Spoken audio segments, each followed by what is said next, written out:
Selma's here. What's that? Mandy is here. Let's see.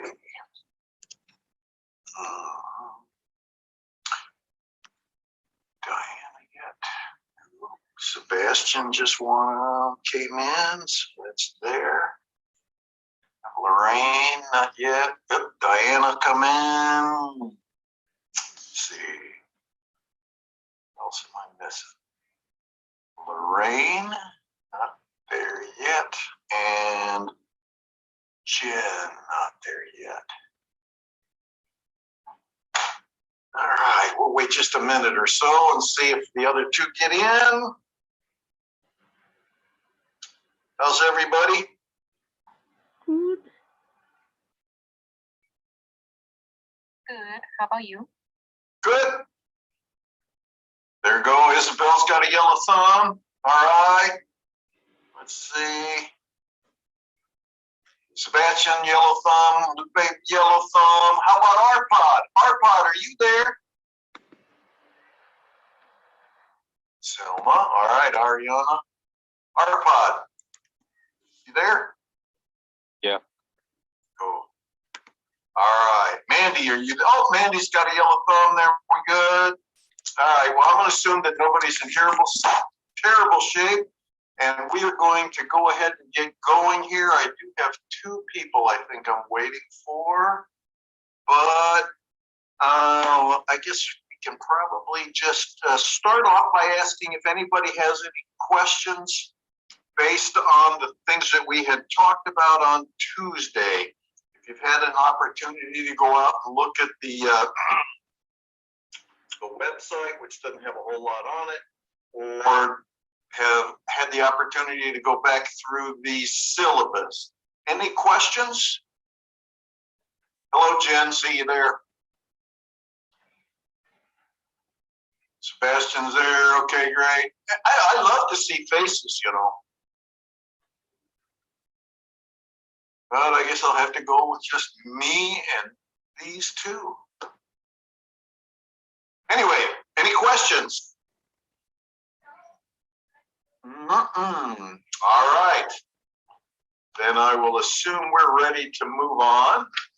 And the topic for today is kind of going to wrap around the idea of language before we get down to the individual pieces of the grammar that we talked about, or that we will be spending most of the time on.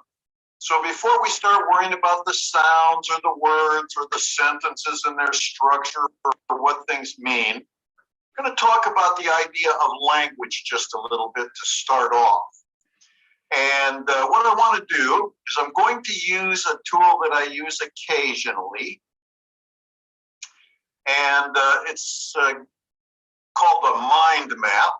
Oh, there's Diana. Now I got three faces. All right, oh man, this is getting better every day. Okay, we're going to use mind maps, and I don't use these too much in 301. I use them a lot more in 310, but I did want to kind of go through these. First off, there will be an announcement put out on the homepage with a link to a set of instructions on how to open these. So as you're going along, if you want to go back and refer back to these things, they're going to be out on D2L, and there will be a short video that I have to re-record because I had an error in it. But I've got to go back and re-record it. But it'll tell you how to go about getting these off of D2L down onto your machine so that you can go back through them if you want to later on. Did anybody actually already see the video that I put out there?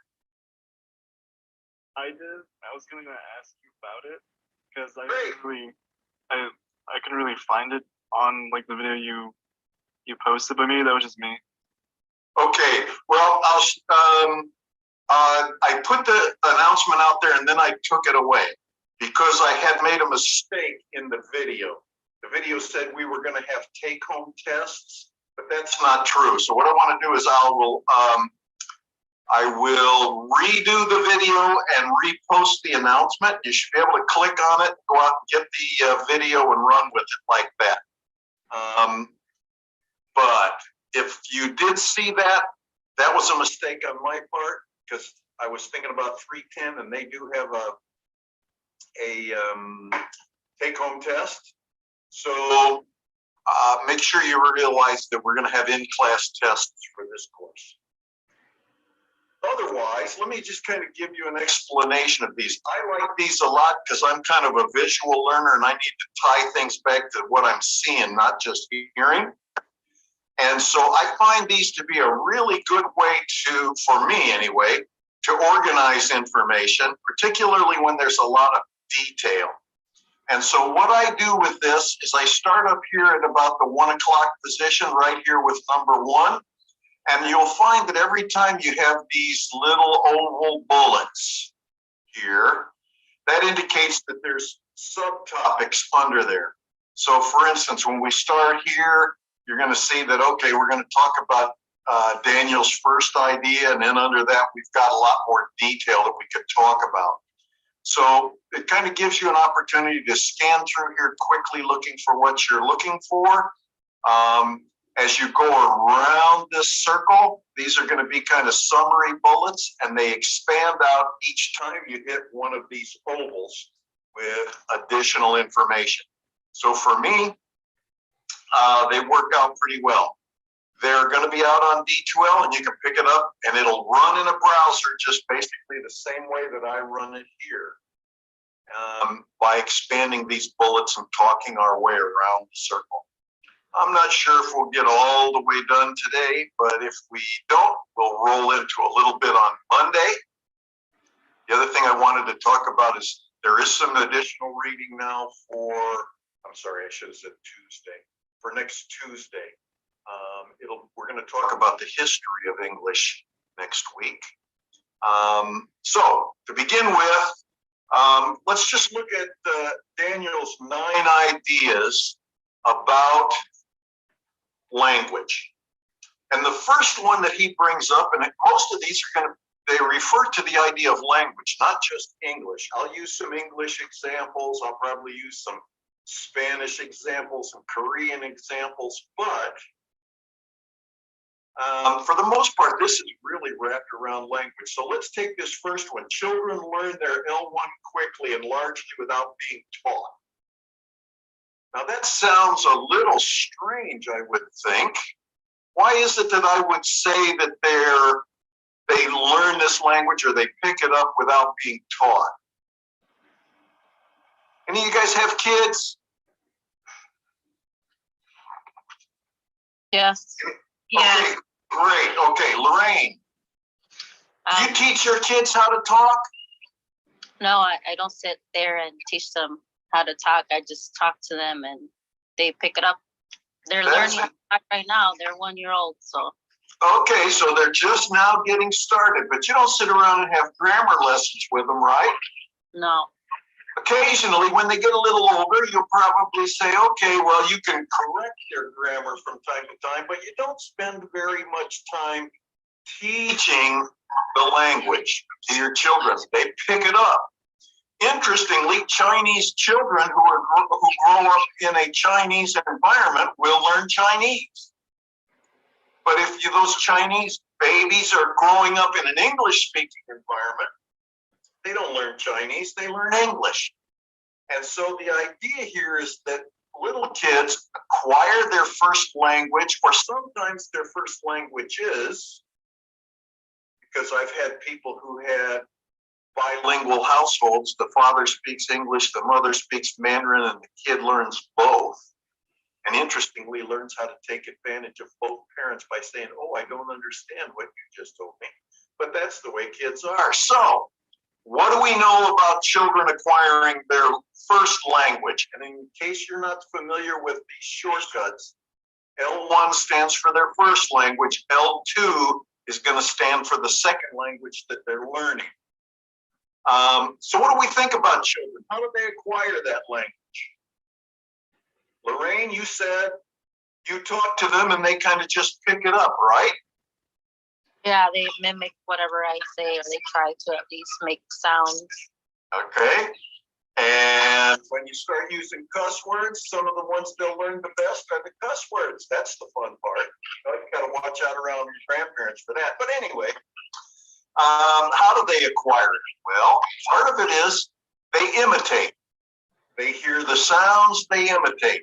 Lorraine might tell us that she had caught her little kids laying in a crib and making sounds that didn't seem to make much sense, but they were learning how to make those sounds, the sounds that they hear imitated around them.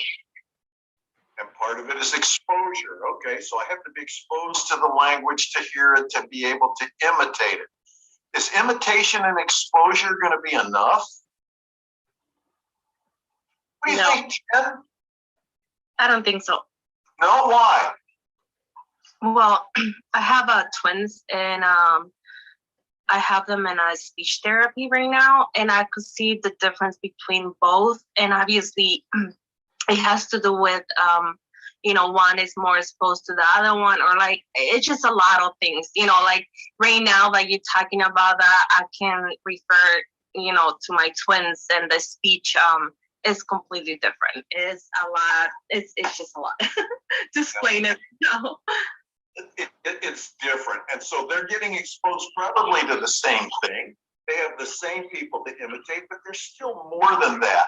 One of the key things that the researchers talk about is the fact that hearing it is not enough. If you put a little kid in one of those electrical swings that goes back and forth and you put them in front of Sesame Street, that's not going to be enough for them just to learn English.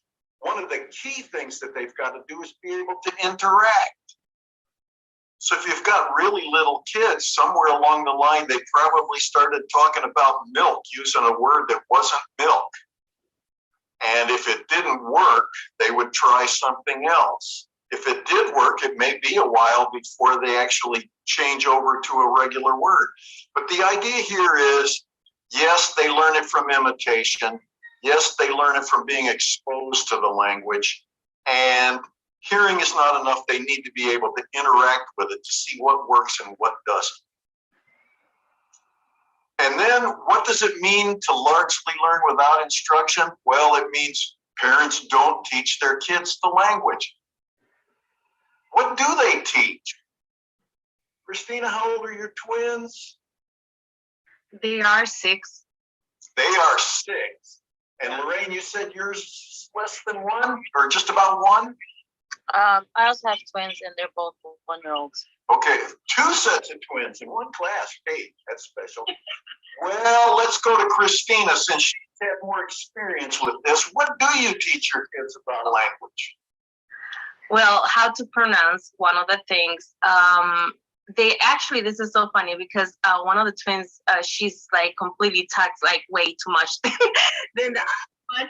And then I even told her, like, how do you learn that word? Where do you learn this stuff? I was like, Mommy, on TV, on YouTube, on this and that. So there is a lot of techniques that they are been helping them with the speech, TV, YouTube, older sister, a lot. The speech, they have a speech therapy, school, friends, family.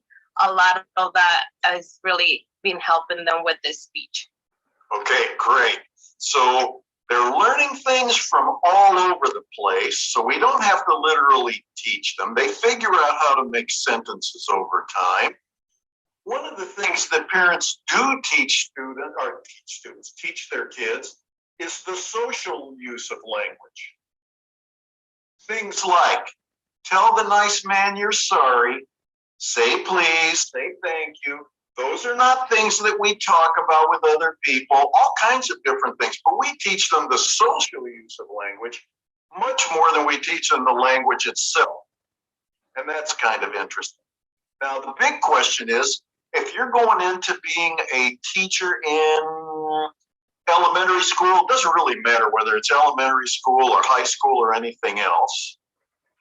Why are we worrying about how they acquire their first language when they're going to come in with a first language and we're going to be teaching them a second language?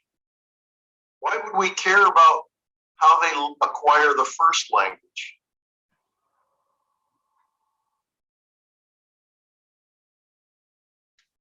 Any thoughts? Because that's the basis of their grammatical structure and everything. Okay, well, that's the basis of their grammatical structure. I'm going to change that just a little bit and say,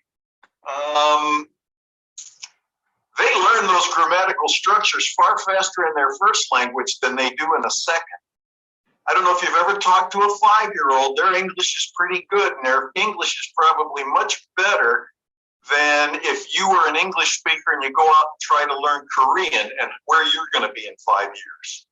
Something is going on there that is different. And so the fact that they can pick up grammar structures in their first language, we need them to pick up the grammar structures in the second language.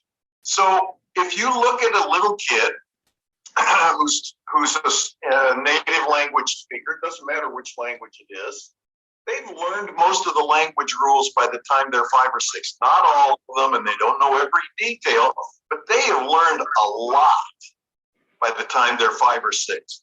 Some people say they know 90% of the adult structures of the language, even if they don't use them by the time they're 7. You don't always use everything that you understand, but they may understand adult structures that they don't use, but they understand them. And if you consider the question I had before, how much of an L2 did you learn in 5 years? You'll realize that, geez, I didn't learn very much. And so the reason we end up paying attention to first language acquisition is because we want to imitate whatever it is that makes that happen so quickly and so well. The more we could actually tap into those same kinds of ideas and practices, the better their L2 language acquisition will be. So we want to we want to know how they get their first language to see how much of that we can mimic in learning the second one. Now, if you've had 341, you've probably already realized that the fact that they do it in their first language does not necessarily mean we can copy all of that in a second language, but the places that we can would certainly be helpful. So they learn language without being taught. It doesn't matter what ethnicity they are, they're going to learn the language that they're exposed to. The next of his points is that language is based on rules. And you may or may not recognize that, particularly if you haven't had 310 yet, which is the grammar class. But when we start to talk about the language, it is full of rules and patterns. And those rules and patterns guide probably 95, maybe even more than that, 95% of the language that we use. There are some exceptions. We have to take those into account, but the exceptions are probably much further and fewer and farther between than we think they are. So we could sit down and talk about English, and we could think about some rules. So somebody give me, what is a grammar rule that we could use about verbs? If you were going to tell me some kind of a grammar rule that we use around verbs or action words, what would you tell me?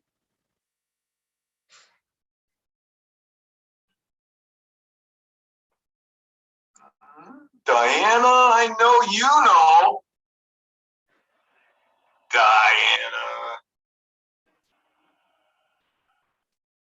What would you tell me? How do you make a verb past tense? You add ed. Huh?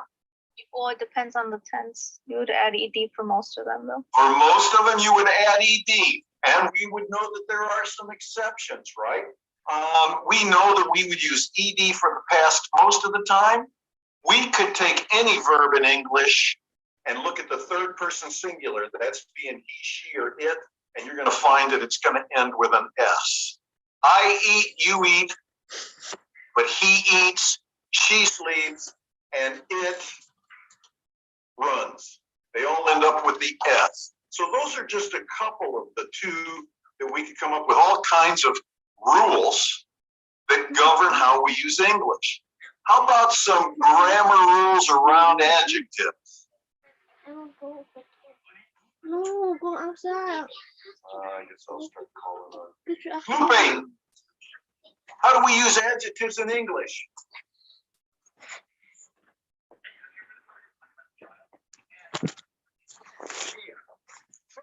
Can you hear me? Yep, now I can. Oh, yeah. Can you hear me now? I can. It describes like the thing, a quality. Yeah, it describes a quality. Where do they go in English?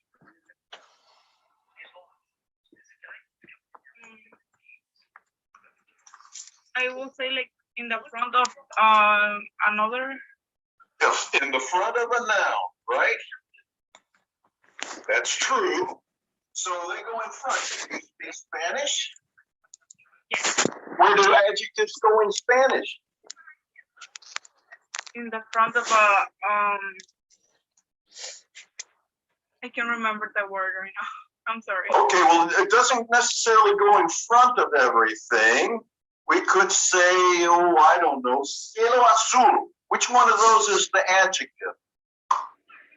I will say it's azul.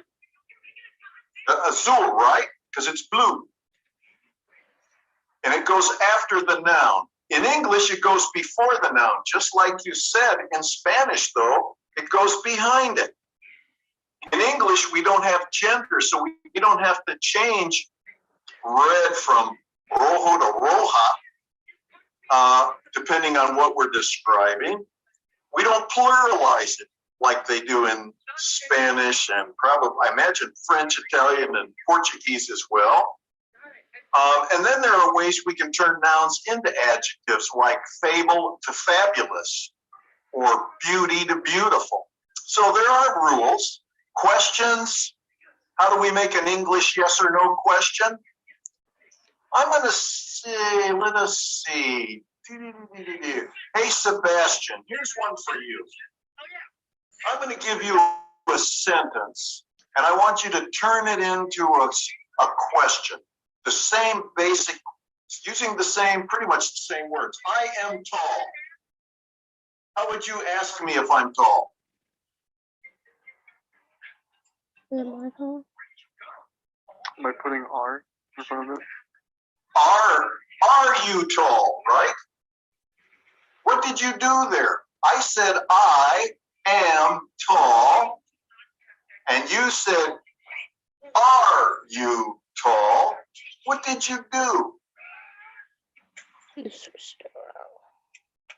Did you sit there and think through this? Oh, I got to change this around. The interesting thing is that we do a lot of this stuff very automatically. Did you eat snails? You eat snails would be a good example. And here we have, do you eat snails? Well, eat is now coming after the subject, and did got there. Where did the did come from? Have you ever thought of that? I like snails. Then you ask somebody, do I like snails? Where did the do come from? Other languages don't stick a do in there. But we have to have something like that. Very strange, but when you get down to it, you realize we do it the same way all the time. And for those of us who are native speakers, we don't think about the fact that in a sentence, the subject comes before the verb. When we change it to a question, the verb comes before the subject. And sometimes we got to throw in this extra do word. And it doesn't make sense. It's pretty hard to explain. No, it's really hard to explain why we do it, but we do. Doing open-ended questions like, what is an open-ended question? Why do you make them? When do you use them? All of these are open-ended questions. It's not a yes or no question. What is an open-ended question? Yes. No, can't do that. When do you make open-ended questions? No, can't answer like that. So you get these longer questions, but once again, the verbs is, do, and do are in front of questions and you and you. Very strange, and you'll find some of your students have very big difficulty just making those things up. But once they learn the rules, once they learn the pattern, they can apply the rules and the pattern over and over again and be right 99% of the time. How do we negate a sentence? Well, we don't stick no in front of the verb. We now have to do not. And the not always comes after the first verb, unlike other languages. The point is, English has a lot of very specific rules. You probably use them all day long without ever thinking about it. The big problem is going to be, you can recognize this when you get to 310. You're going to recognize that it is very difficult to explain what you just do automatically. And so in 310, that's going to come up and bash you in the face over and over again. Why do we do that? I don't know, I just do. And then the favorite of everybody is to say, well, because it makes sense. Well, it doesn't make sense to the person who said it wrong. What they said made sense to them. There are rules, there are patterns. Most of the time, things are controlled by those, with very few exceptions. The problem is this: when you learn the language up here, when we talked about learning the language, you acquired it. You just copied what other people said, and you practice it to see what things work. Nobody told you the rules. You just figure it out as you go in your first language. In a second language, it's a little harder because you've got the first language getting in the way sometimes, and your brain probably is a little bit different when you start learning the second language. Nonetheless, we still have to deal with the issue. So, first, children learn without being taught, and they learn how to use the language without learning the rules much of the time that other people have to rely on. We could look at any one of the languages in the world. There's probably 5,000 or 6,000 of them, and they all share certain things in common. They all have some kind of a sound system, maybe with the exception of American Sign Language. I haven't thought of that. Sound doesn't play much of a role there, but for regular spoken languages, they all have a sound system, and we've already talked about phonetics, which is the study of individual sounds and how they're made and how they're perceived. And we've got Shut up. Why? the question, how do we make an You shouldn't R? even be here. Somebody said we use our tongue, but we use our tongue for most of Make it. sure So you're done to read. there's more to it than that. And then there's this whole issue of phonology, because when we get into phonology, You okay? it starts looking at where words are, what sounds come in front of other sounds. I'm going to tell you that, how do we make a plural in English? Normally, how do we make a plural in English? Jen, what do we usually do? Just add an S. Add an S, right? And then when we get to there, we say the word with an S after it, right? Actually, there are 3 sounds that we use to pluralize. We use an S, that's true. So I could say something like bags. Oh, no, sorry, back. Like my back, backs. Everybody had their backs turned to me. And when they did that, they put stuff in bags. That's a Z sound. Why did we do that? You don't say bags. Unless you're on the south side, you don't say bears, you say bears. So the idea here is we've got 3 sounds. It's interesting that our students are going to find that difficult because we automatically just kind of do it. The other one is if something ends with an S or a CH, we have to say not just S, we got to say S, like dresses and so forth. So watch out for these. What's the meaning of Jeep? Okay, I'm going to go find somebody new. Ilani, are you there? Biryani. Okay, Ariana, I know you're there. Ariana. Somebody got to talk to me. Ariana, there you are. What does cheat mean? She's there. She says yes. I'm sorry. Oh, I see. Somebody sent me, yes, that was Alani. Okay, well, I'm going to come back to Alani next. But Ariana, since you're up, what does cheat mean?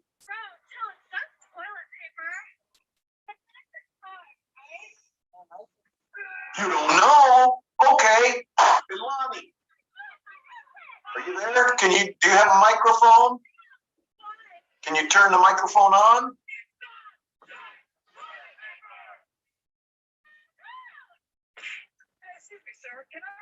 So, okay, very good. So I'll have to leave Alani alone. And instead, I'm going to have to go bother Ashley. Ashley, what does cheat mean? Cheat? I don't know. Oh, yes, you do. Cheat lunch? Oh, Oh, yes, exactly. How often do you say, did you eat? I bet you say cheat all the time. And how about, let's see, do you want to eat super salad? Did I say super salad? I probably said, do you want to eat super salad? But I didn't say, did you want it? Do you want to eat? So we do this kind of stuff all the time. You don't think this drives your English language learners crazy? Get ready, because we do this stuff all the time. How about this one? I'll tell you everybody now, my wife is Korean, so I have a live-in English language learner. And her niece came to live with us for a while. And her niece came to live with us so that she could study English for a couple of years. And she did, learned a lot, did really well. However, I would say to her after I came home from work, how are you? And she'd say, fine, how are you? Does that sound funny? How are you? I bet that sounds perfectly good. Right, Ashley? yes. Sounds good, right? How about this one, though? How are you? Does that sound funny?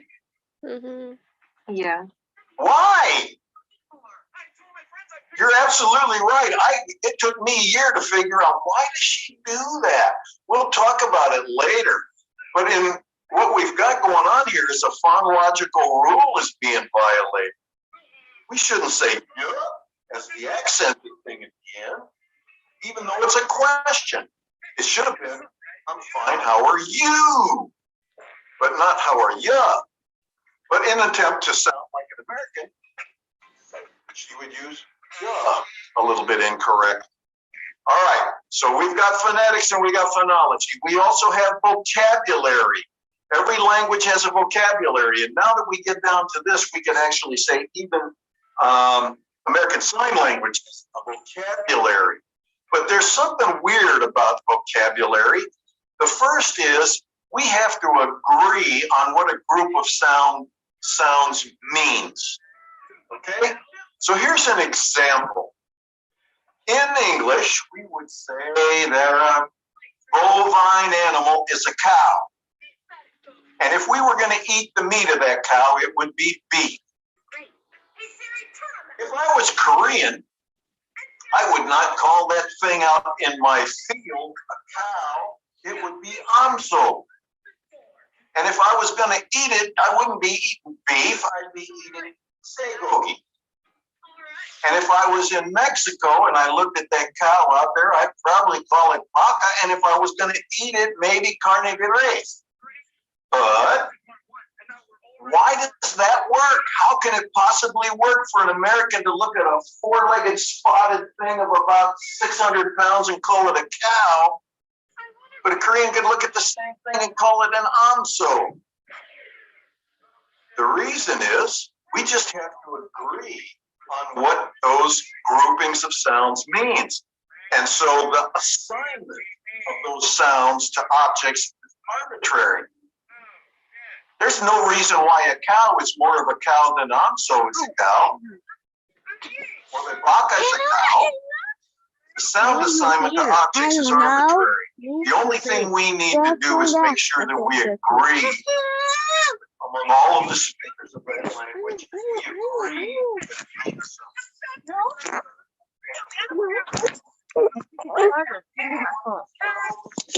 I talked about this the other day.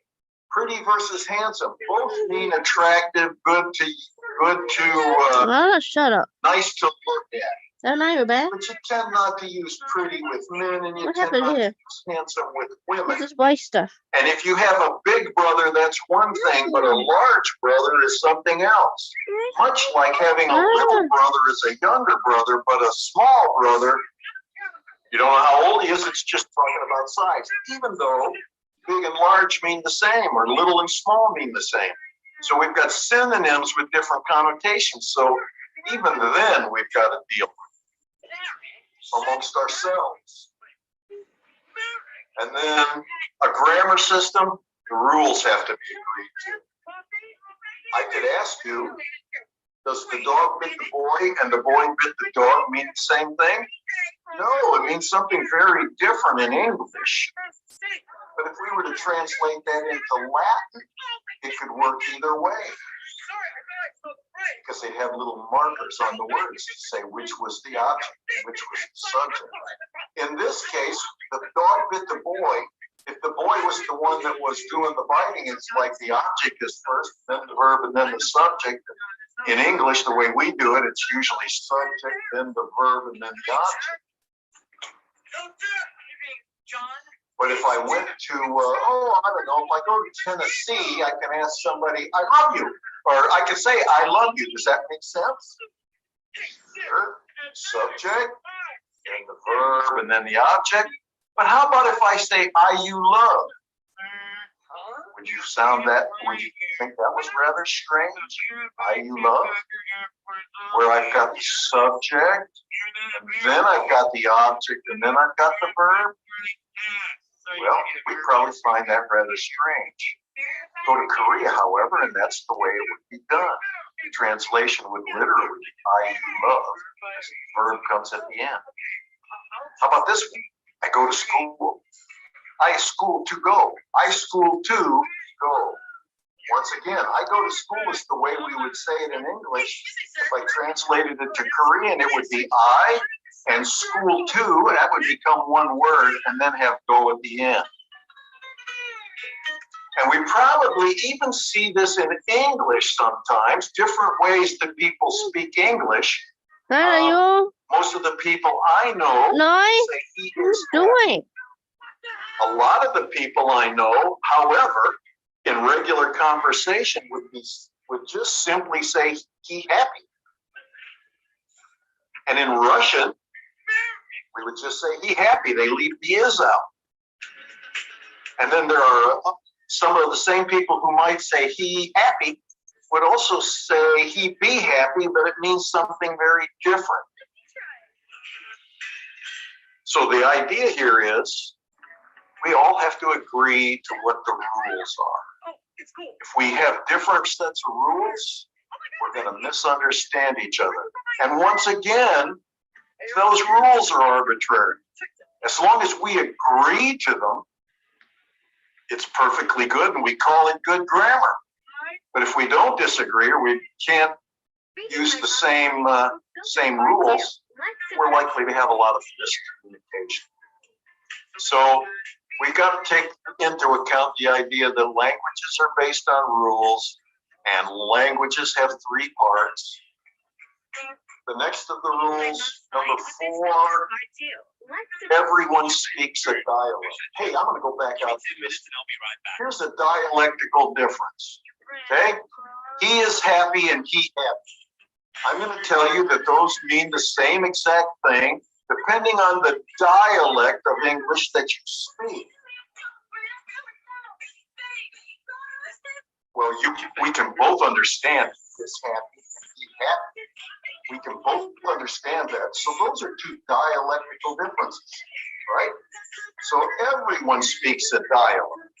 In fact, there's an old joke that says the people with the Army or the Navy have a language and everybody else has a dialect. Well, dialects are not just different languages. They're the same language used with different rules. They're more than just different accents. If I go down to Alabama, or I go up to New York, or I go out to LA, the people are gonna sound very different. They may be using exactly the same words and exactly the same grammar rules. That is definitely a mouthful. It's not necessarily different dialects. Even if you go regionally, you go down south and ask for a Coke, Now they you really shut up. wanted a Dr. Pepper, right? They just kind of say, give me a Coke. You go some places, I don't know, did you say soda? I want a soda or I want a pop. I grew up in Colorado, Michigan. That was always a pop. We would never say soda. Of course, we weren't in the South where we'd say Coke for everything that had bubbles, or go up to New York where they might say tonic for a soft drink. Those are differences, but it tends to have the same basic rules. We just use slightly different rules. So dialects are going to be varieties of a particular language that are mutually intelligible. What happened? We can You. understand what the other person is saying. There is definitely a British dialect of English and an American dialect of English. I worked with this guy from England, and one day I come into work and he says, "How is the grand lady?" What? What are you talking about? How is the grand lady? He's talking about my wife. I said, "Oh, you mean my old lady?" But then I get in trouble. Nonetheless, we have different ways of putting things together.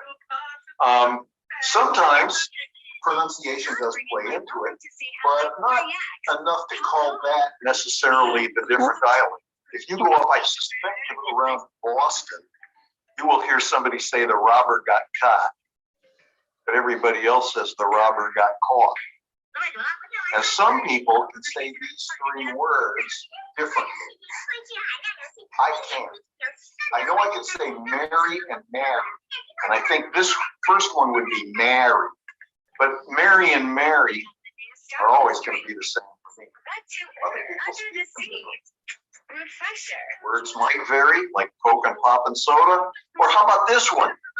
You, where a lot of people just say you. Sometimes they will say you all or y'all. I like y'all personally.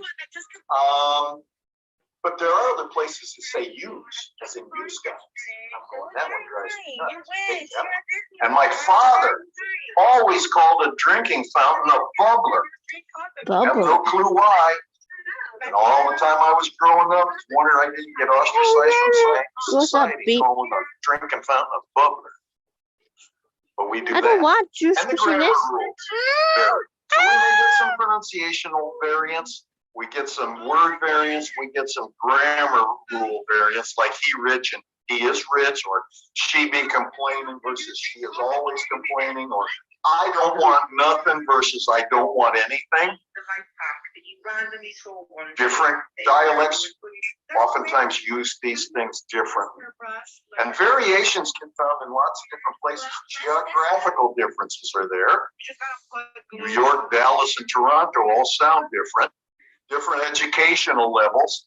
People who've been college educated tend to speak somewhat differently than high school dropouts. Maybe that's a bigger vocabulary. But in other cases, it might also be grammar rule violations, or grammar rules that we think should be met that aren't. And then socioeconomic status, much like regional differences. White Midwesterners probably talk differently than African American vernacular English speakers.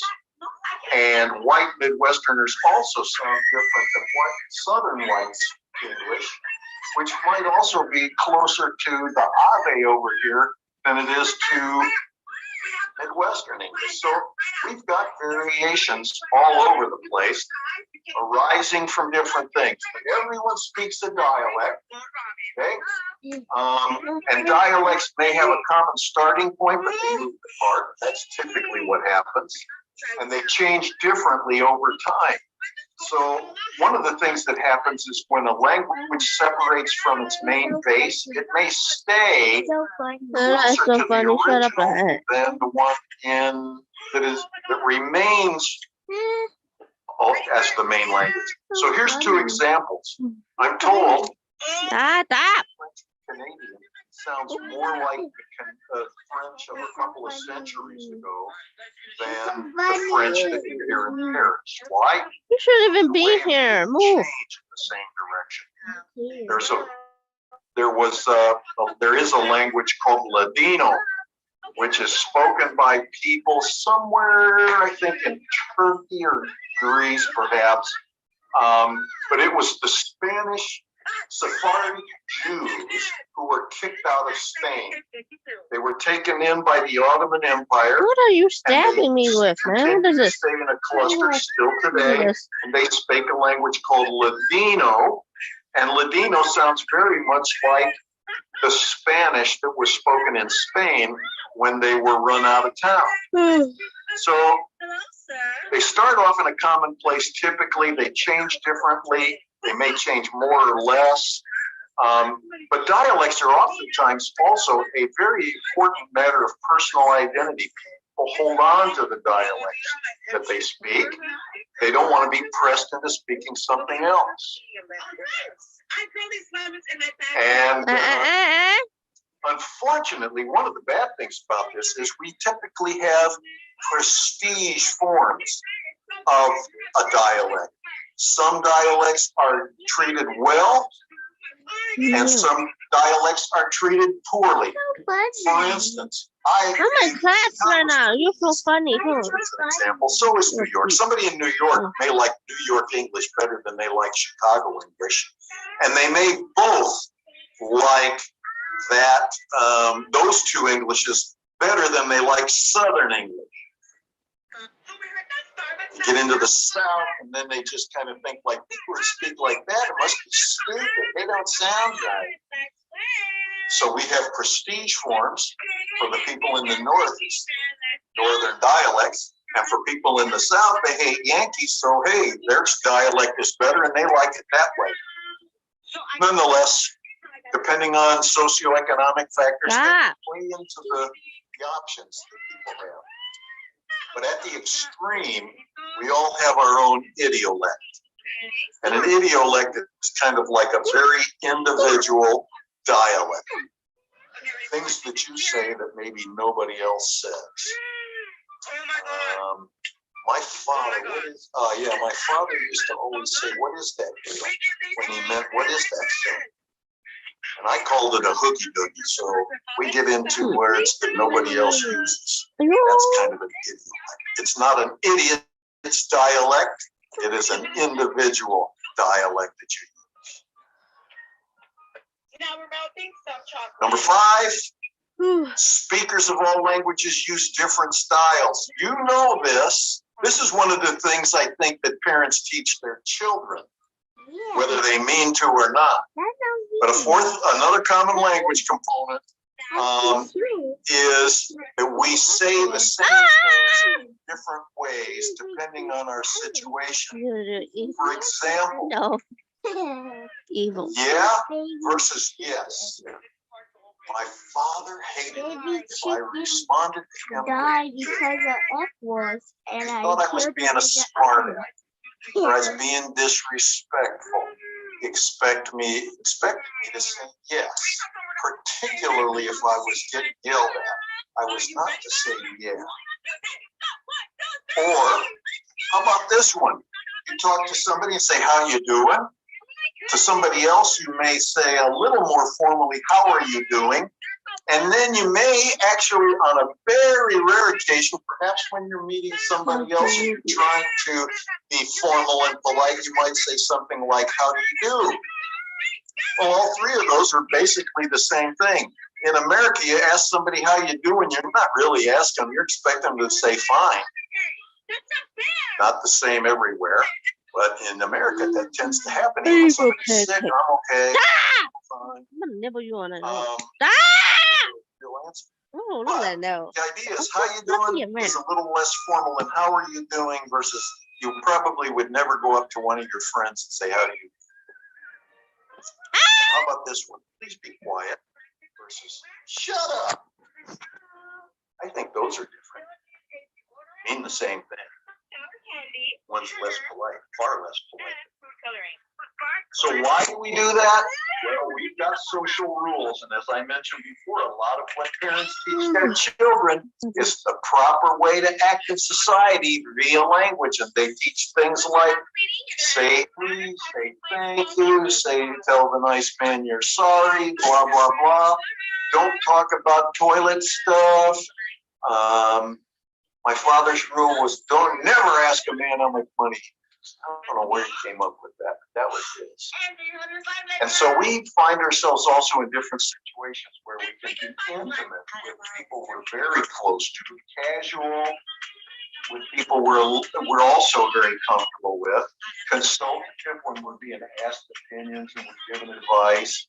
We can be formal when we have to, and even frozen. We just will not deviate from something very formal and maybe even old. And who teaches these rules? Well, parents initially, and society at large does that. We've also got something called jargon, and some of that is occupational language. I worked in information technology for about 25 years, and information technology was always known for having buzzwords or words that were very specific to information technology. But there are other words that we could talk about. Here's one, consideration. It's time for me to ask somebody another question. Kendra, I see you on my list. Kendra, what does consideration mean to you?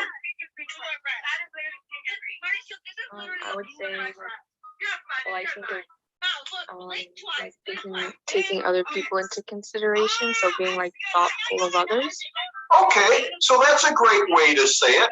We want to be nice, or we want to be considerate of others' feelings. So consideration and considerate, that works together. Consideration. We could also say consideration is, hey, that's something to think about. Because we could say, well, I'm trying to decide that is a consideration.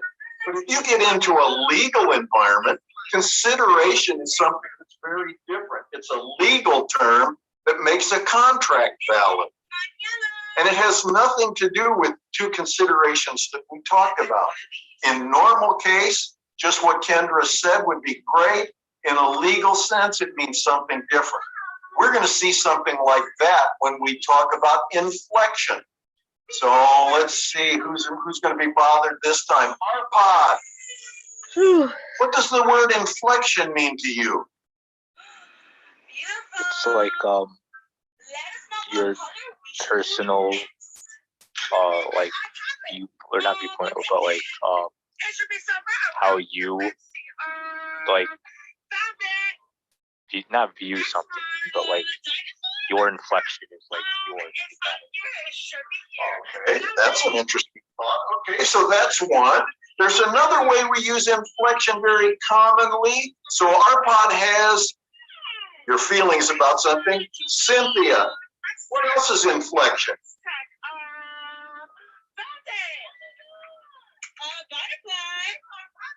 I would say kind of like the way you speak to people, like the tone. Very good, also very good. Inflection.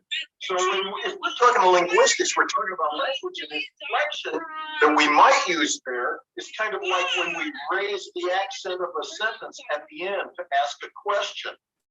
Right? Are you here? That's an inflection. Another case, though, in linguistics, we have to talk about, we're going to talk about it in linguistics in terms of morphology pretty soon. And so you see that we've got these occupational, very specific definitions that are oftentimes different from normal use. And social groups, hey, families have their own kind of jargon. In my family, there there was a point in time, when I was a little kid, just learning, well, probably 2 years old, for some reason I decided that tomatoes were not tomatoes, they are called moonies. I don't know why, but all the way up until I was a teenager, my parents would still call tomatoes moonies. And my parents got into this habit of calling other people, instead of that guy, it would be that Jasper. I don't know why. And I've already told you about my father. He'd say, what is that deal? When he meant, what is that? So social groups have certain things, like families, and also in friends. If I say shut up, what does that mean, Ariana? Isn't that a bad word? Dude, shut up, yeah? Be quiet. Oh, yes, it sometimes means to be quiet, but what if I'm not telling you to be quiet? What is shut up? It's a piece of dick. Stop it. No, I don't think so. I think you're gonna get it though when I try it out on somebody else. Somebody else, give me an idea of how I can use the word shut up. That doesn't mean be quiet. I give it a 10. Like, are you joking or are you kidding? Yeah. Boy, he really likes her. Shut up. It's kind of like, really? Now, I think then I might go back to, was it Ariana who said stop it? That's kind of, you could also Stop say it. stop. Right? He really likes her. Shut up. That's kind of like, no Dude, way. you stop Or, it. shut up. Stop talking like stop. So amongst friends, we could use shut up without necessarily being offensive. And so we've got all of these different ways of talking, different styles that are appropriate in different situations. Now, I'll cover, I think, one more of these. Which one? Language and culture interact. We're going to go with this one, then take a break and come back on Tuesday. But language and culture, there's oftentimes there's always a very close relationship between culture and language. In fact, and if you've taken 341, you've probably run into the saying that to learn a new language is to learn a new culture. To acquire a new language How would is you know? acquiring a new culture. Big question You know, continues to be, ever since this came up back in the 30s, is does language define culture, or does culture define language? You are gonna. I think it's probably safe to say they impact each other. Sometimes the language itself defines the culture. Other times the culture gives us language requirements that we've got to use. Now, there are lots of bogus examples out there. For instance, people talk about Eskimos have 100 ways to talk, 100 different words for snow. Or where this first came up was some guy who was out studying Hopi Indians and said that they didn't have a past tense or couldn't talk about the past. Both of those were false. They're false today. But there are some things where it actually does play out. For instance, Korean. Now, in Korean, you clearly use different word forms to show differing levels of respect. Or I'm trying to think of a good example. You might say, 미안합니다, because that's how I would say I'm sorry. 미안합니다. Hamnida is added on to this mian, and it's kind of formal. But if you were talking to your friends, you might just say mian, or you might just say mian hey. Different word forms. Oftentimes, those word forms have more syllables when they're becoming something that you use with respect. And other things that are kind of interesting in Korean is sometimes they have absolutely different words that you have to use. So my father-in-law, one time when I was about 19, 20 years, I guess I was 20, my father-in-law said, "Chao cha," which basically meant, "Did you sleep well?"